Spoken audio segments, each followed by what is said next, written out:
Estábamos diciendo entonces que estos dos elementos están unidos y esto es debido a que los mitos,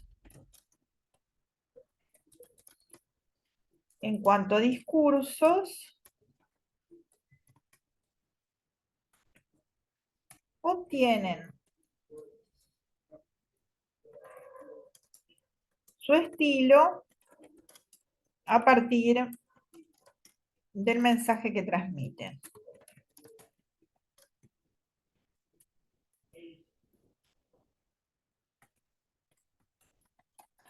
¿Ah? Y dice, la información que pretenden transmitir está necesariamente vinculada a las estructuras básicas de un sistema semiótico. Es decir, esto es, como estábamos viendo un poco en la parte anterior, es lo que dice y cómo lo dice, es decir, la forma y el contenido, y todo hace en el mensaje, es decir, no está separado una cosa de otra, sino que el mensaje es todo, ¿no? Por eso dice, la información que pretenden transmitir está necesariamente vinculada a las estructuras básicas de un sistema semiótico, es decir, un sistema de signos. Véase la cita de Boas en la siguiente sección, lo cual significa que principalmente tratan de acontecimientos aleatorios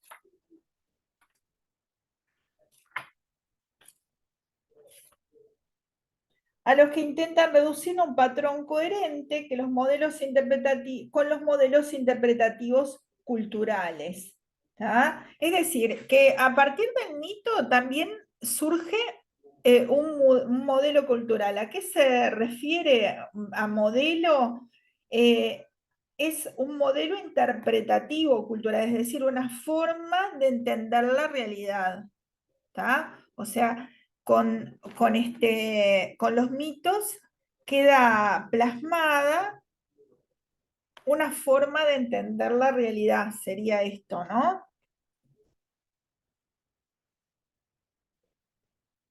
Sí, Él lo dice en una forma más difícil, un patrón coherente con los modelos interpretativos culturales. Es decir, en palabras más llanas, es una forma de entender la realidad que queda plasmada en el mito.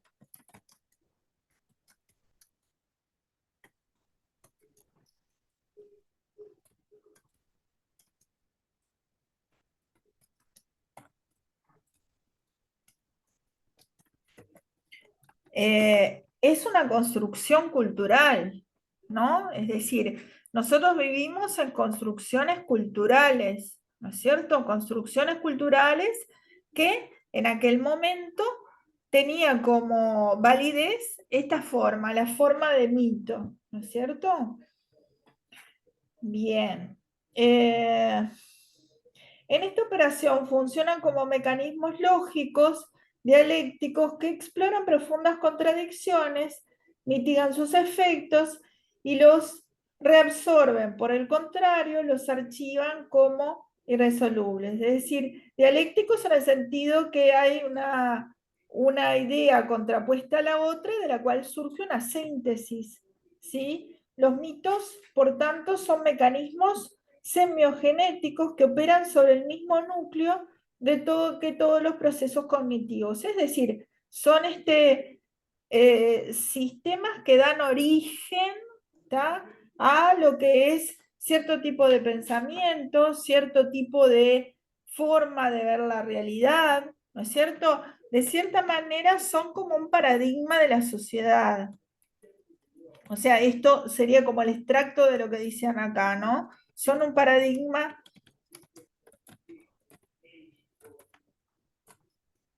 de la sociedad de la cual parte el mito.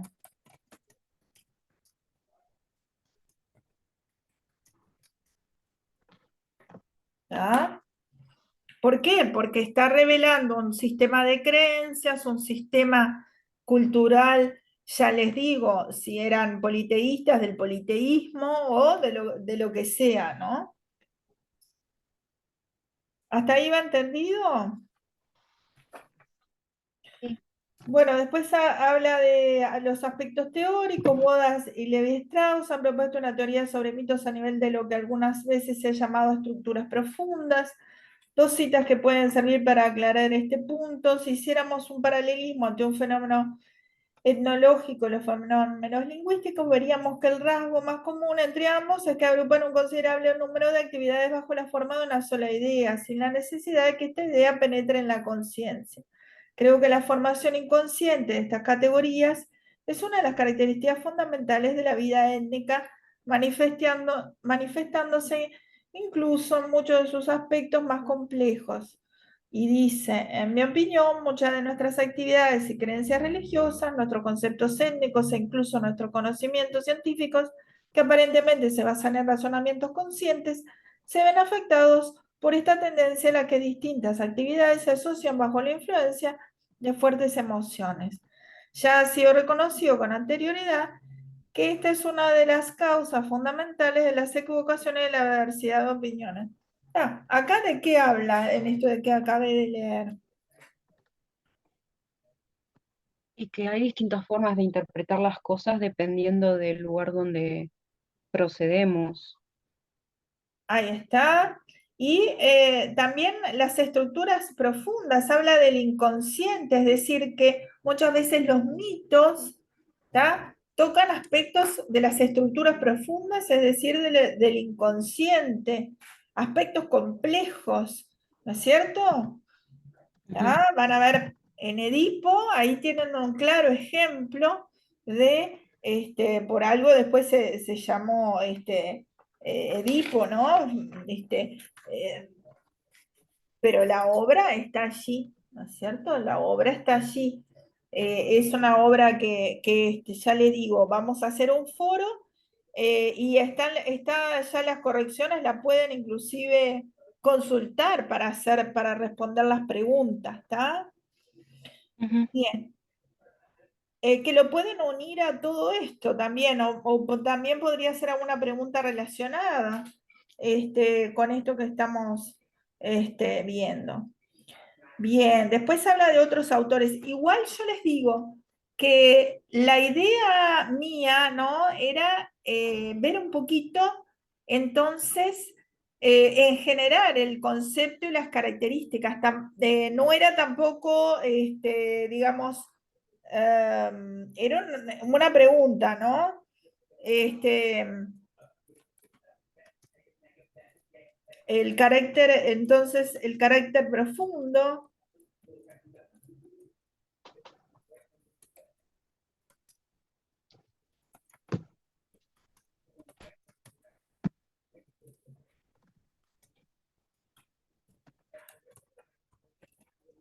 ¿No?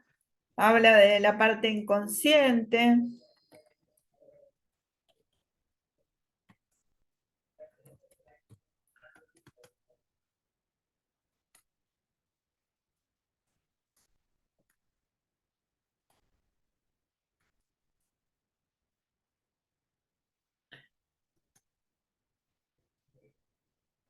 ¿En qué parte era que decía algo inconsciente? No voy a escribir todo, pero para que les quede, digamos, como decía.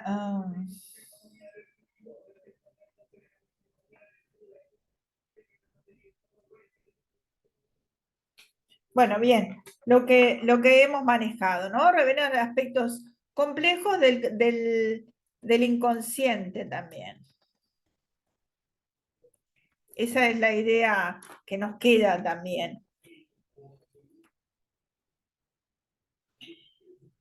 En realidad fueron Hubert y Maus, tras los pasos de Fraser, los que destacaron en su momento la extrema importancia de las estructuras asociativas en la constitución de los fuertes elementos que componen cada sistema semántico, ¿no? Es decir, que la presencia de estructuras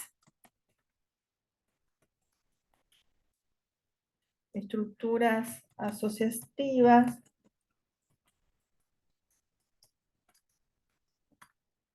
en la constitución de los fuertes elementos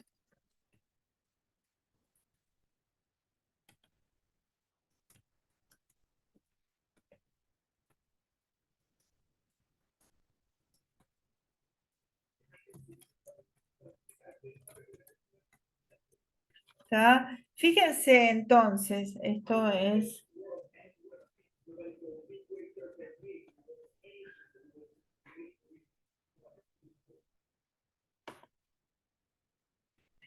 les decía, esto entonces,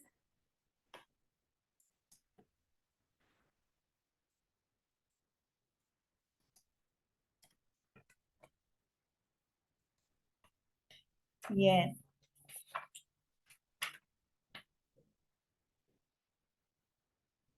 el sistema semántico, reitero, es el sistema de significación, donde todo sea necesario, elementos tales como la modestia, el temor, la ira, se unen en un sintagma discursivo que intenta, mediante la reorganización del capital cultural, interpretar y enfrentarse a los retos coyunturales, ¿no? Aquí está hablando de la construcción cultural, ¿no?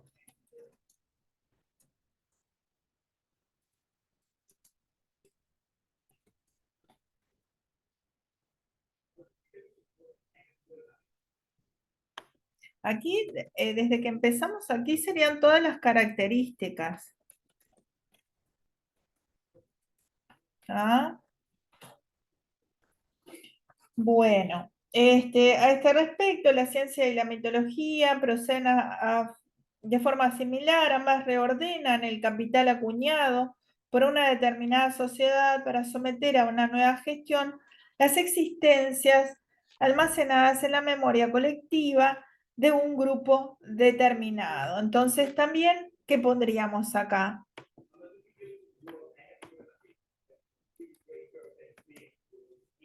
Como forma de esquema para recordar. ¿Qué acabo de leer? ¿Están ahí o se fueron? No, sí, estamos acá, que, que permanecen almacenadas en la memoria colectiva del Ahí grupo. está, ahí está. Podríamos entonces, eh,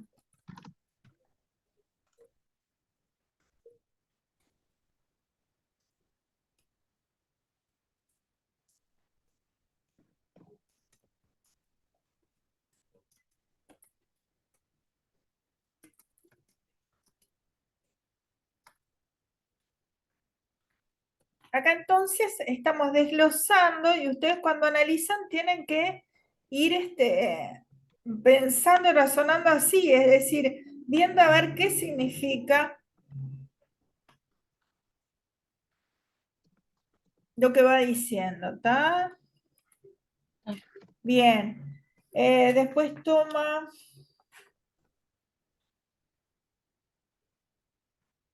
Dice un grupo determinado, ya lo estén en la mente de los más ancianos o de las bibliotecas. Y después dice, esto es cita de Levi Strauss, ¿no? Seguimos con el mismo autor, pero hace también diferentes citas. Dice, la naturaleza lógica del pensamiento mítico es tan rigurosa como la de la ciencia moderna. Y esta diferencia se cimenta no en la calidad del proceso intelectual, sino en la naturaleza de las cosas sobre las que se aplica, ¿no? Es decir, la naturaleza, la naturaleza lógica del pensamiento, es decir, es un pensamiento racional, ¿no?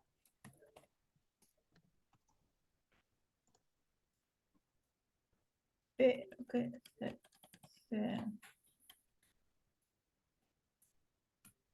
ahí está.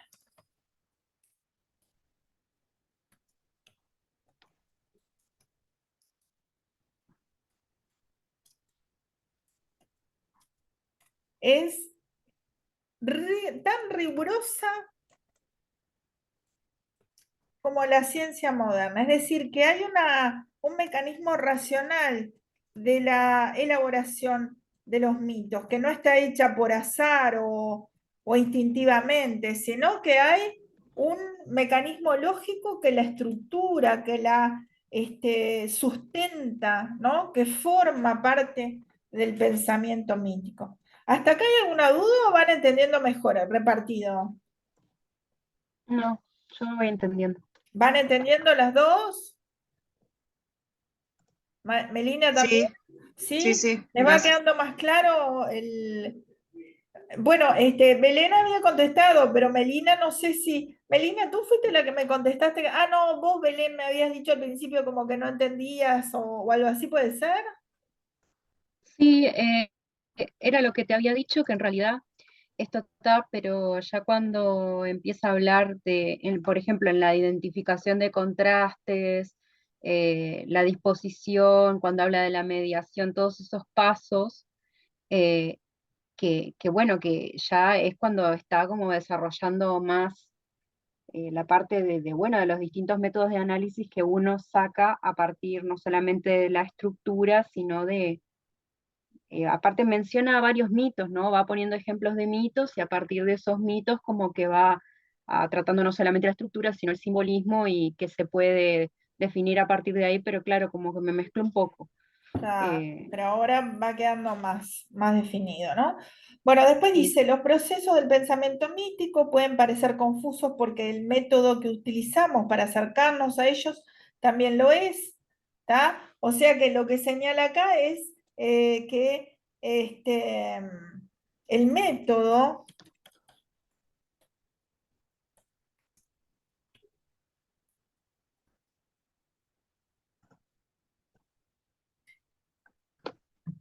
que utilizamos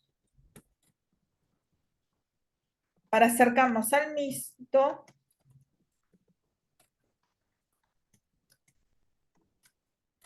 es confuso. Eso es lo que dicen, ¿no? Porque se pueden ser confusos porque el método que utilizamos para acercarnos también lo es, ¿está? Después de Hubert y Maus, Levi Strauss es sin duda el que, más allá de otros analistas, bueno, y ahí nombran varias, han hecho para librar nuestros planteamientos sobre los mitos de la tradicional confusión, ¿no? Es decir, hay nombres de diferentes estudiosos sobre el tema. Métodos de análisis. Bueno, en realidad yo la pregunta no pretendía que abarcara tanto, ¿no? Es decir, profundiza, digamos, esto va a ser como pregunta y puede ser como pregunta ligada, por ejemplo, a la Ilíada o a algo de la Biblia, pero no necesariamente porque después ya, fíjense que analiza, vieron que habla sobre Jesús, María, la serpiente, ¿no? Este no es lugar para revisar los diferentes métodos de análisis que se aplican sobre los mitos, pero la realidad es que todos los analistas han trabajado. No sé si de ahí, con esta primera parte más identificada, ¿quieren que tenían alguna duda del repartido después? Porque creo que lo otro está bastante comprensible, lo de el demonio, la serpiente, inclusive hay no sé si ahí quedó alguna duda.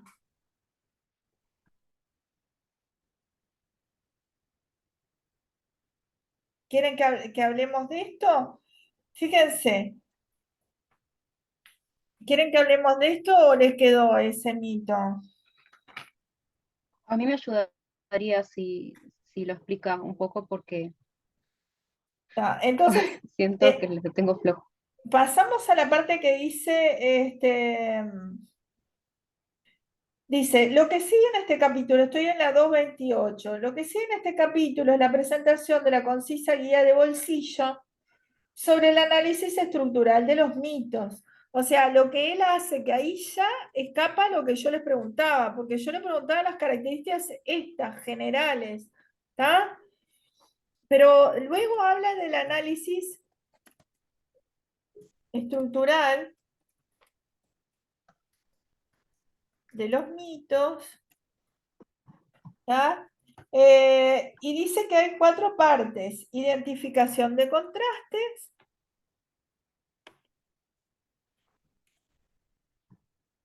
estructural es la estructura, es decir, cómo están formados. Cuando nosotros estudiamos algo, dividimos para entender, dividimos para estudiar mejor, ¿no?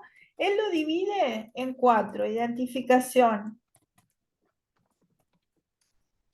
de contrastes, el 2 es análisis de su disposición, el 3 es investigación de procesos de mediación,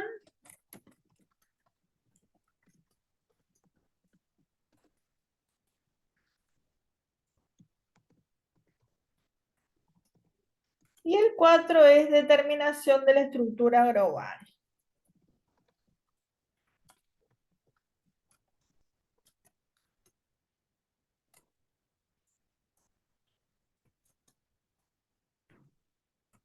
Entonces él va a ir como enseñando el análisis y va explicando, dice, primer paso, es decir, identificación de contrastes.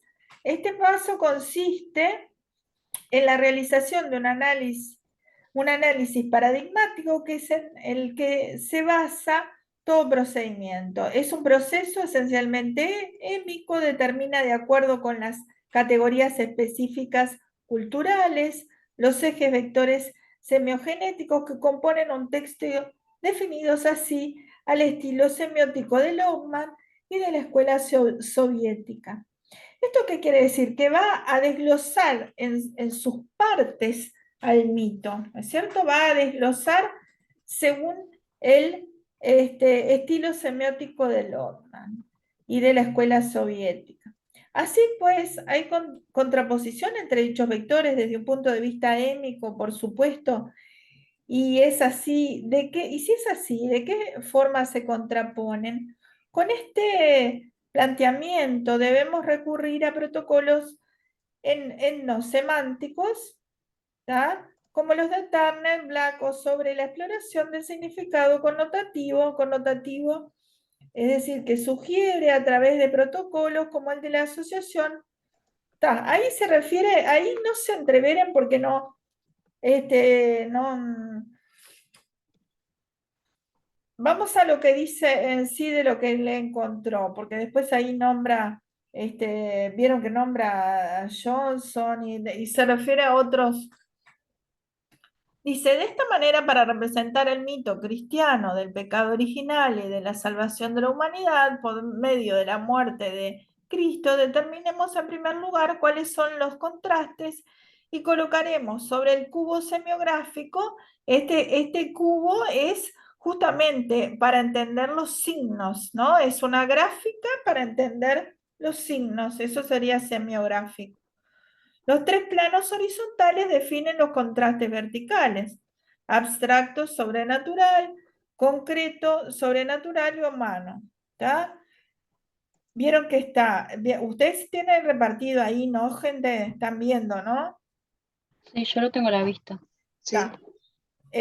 ¿Cómo define lo abstracto? A ver si yo lo puedo poner acá digo, porque no voy a hacer de vuelta, es absurdo que haga esto, porque además no me va a quedar bien. A ver si está si lo tengo en este pendrive, el, el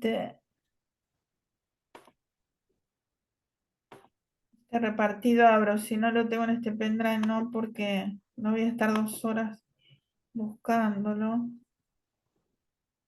Acá.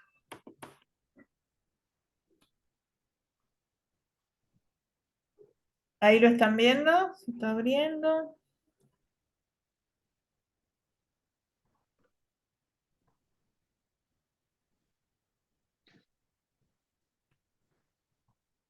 Ah, está al costado. Está. Igual para lo que es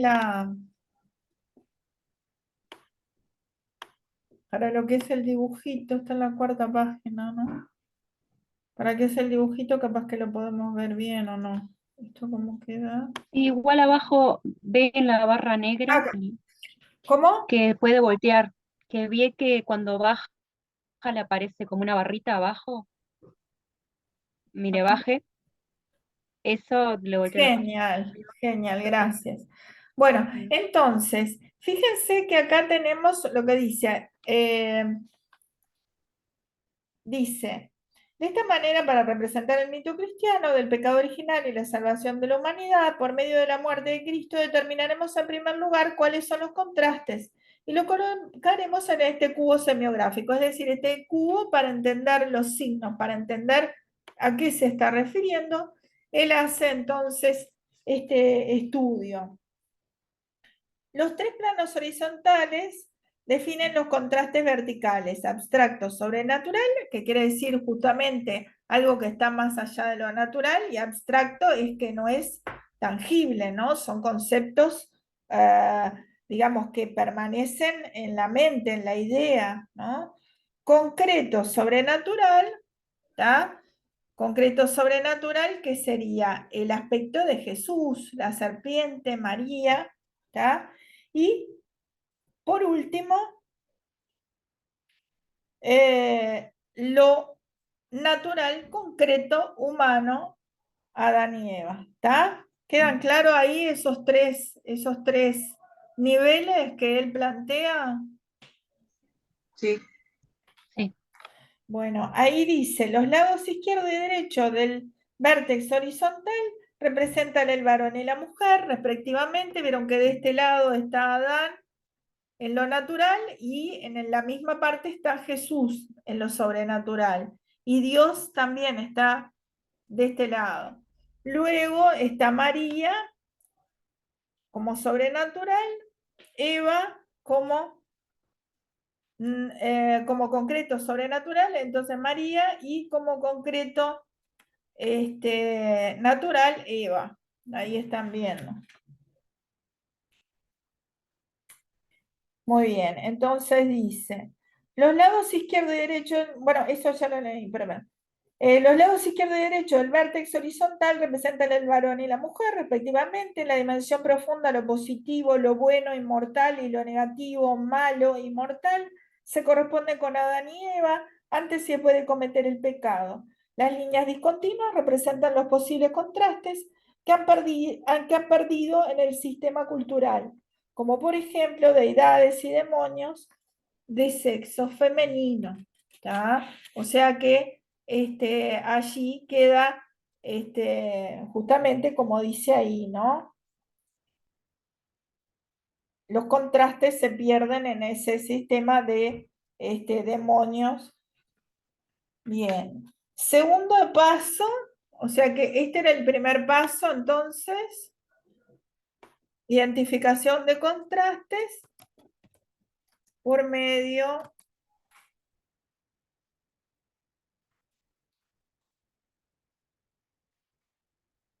del cubo semiográfico.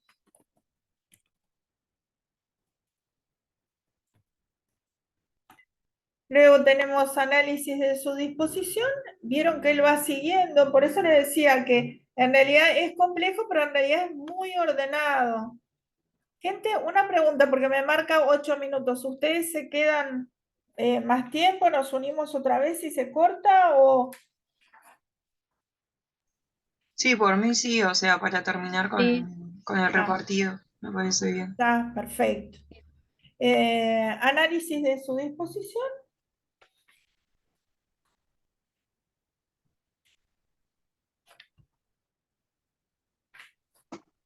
que son la disposición, segundo paso, disposición de contrastes. Dice, existen muchas clases de contrastes, la antonimia, la oposición, la contradicción, ¿tá? Además, su carácter varía según la cultura y dentro de un universo semiótico específico varía a su vez de un texto a otro. Las disposiciones fundamentales toman forma de listados, juxtaposiciones, fijaciones simples y múltiples, fijaciones con o sin contrastes, todas ellas muy bien descritas con ayuda de la teoría de red. Los outlets contrastivos son importantes y en general siguen las tres leyes de asociación denunciados asociación enunciados por Hubert y Maus. Por ejemplo, Dios crea a Adán a partir del barro, ley de contigüidad. Así que acá vamos a ir poniendo la disposición, disposición de contrastes.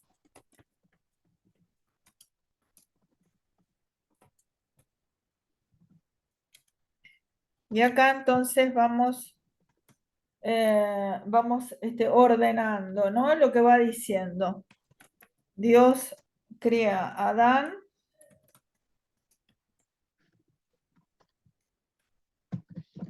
a partir del barro.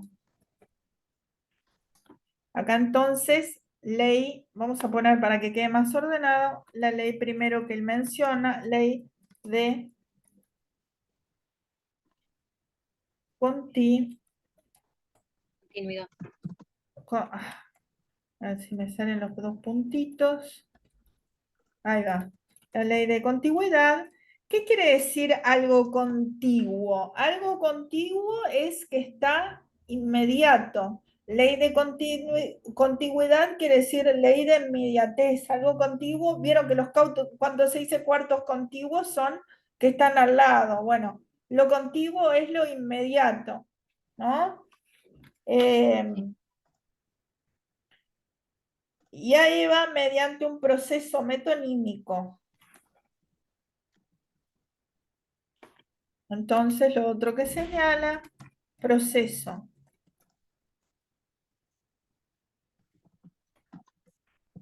metonímico, ¿está? La costilla de Adán, de nuevo la ley de la contigüidad.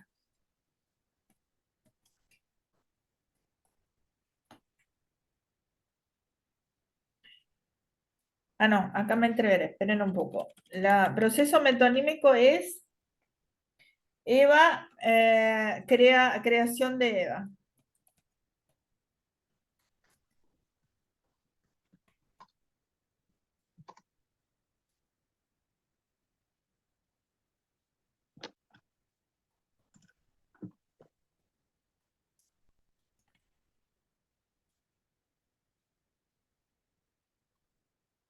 ¿Está? De nuevo ley de continuidad.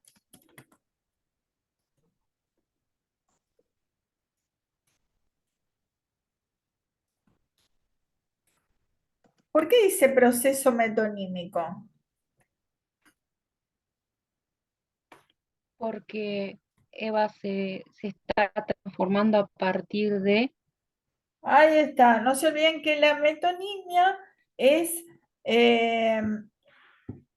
una figura que consiste en tomar la parte por el todo, ¿no es cierto? Hay alguna que es la parte por el todo por la parte. Hay diferentes maneras de la contigüidad, eh, pero, y hay una amplia gama de metonimias. Pero en este caso, al decir de la costilla de Adán sería de una parte de Adán, por eso dice proceso metonímico. ¿Tá? Y de nuevo la ley de contigüidad porque es lo contiguo, no lo inmediato. Al mismo tiempo, el hombre ha sido creado a imagen y semejanza de Dios, de semejanza.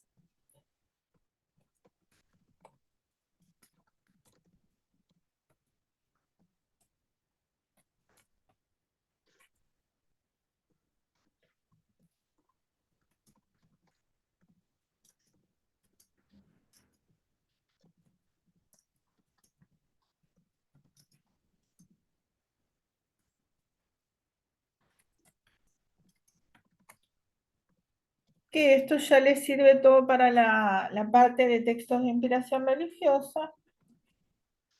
Bueno. Ley de semejanza, proceso a partir del cual tiene la muerte su origen, ley de oposición mediante inversión, vida-muerte. Entonces acá encuentra la otra ley, ley de oposición mediante inversión, vida, muerte. ¿Ah? Y la reducción de Cristo sería entonces la inversión de la inversión sobre este doble mecanismo de inversión, véase, y ya lleva a otro análisis más profundo sobre este tema, ¿no? Esto es, por supuesto, como un esquema de... Y la reducción de Cristo sería entonces la inversión de la inversión. No, sería doble mecanismo de inversión. Pondríamos acá.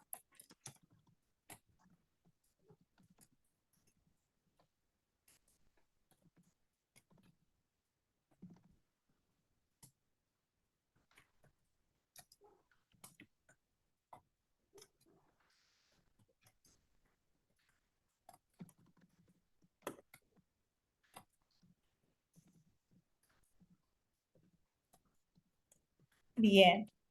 ¿Ah?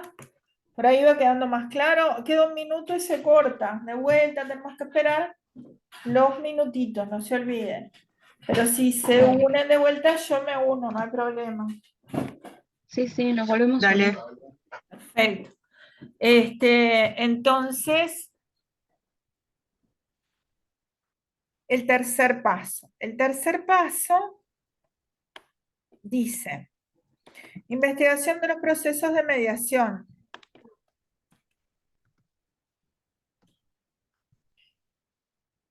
Los contrastes pueden encontrarse en 3 clases de estructuras sintagmáticas. Los contrastes están simplemente yuxtapuestos,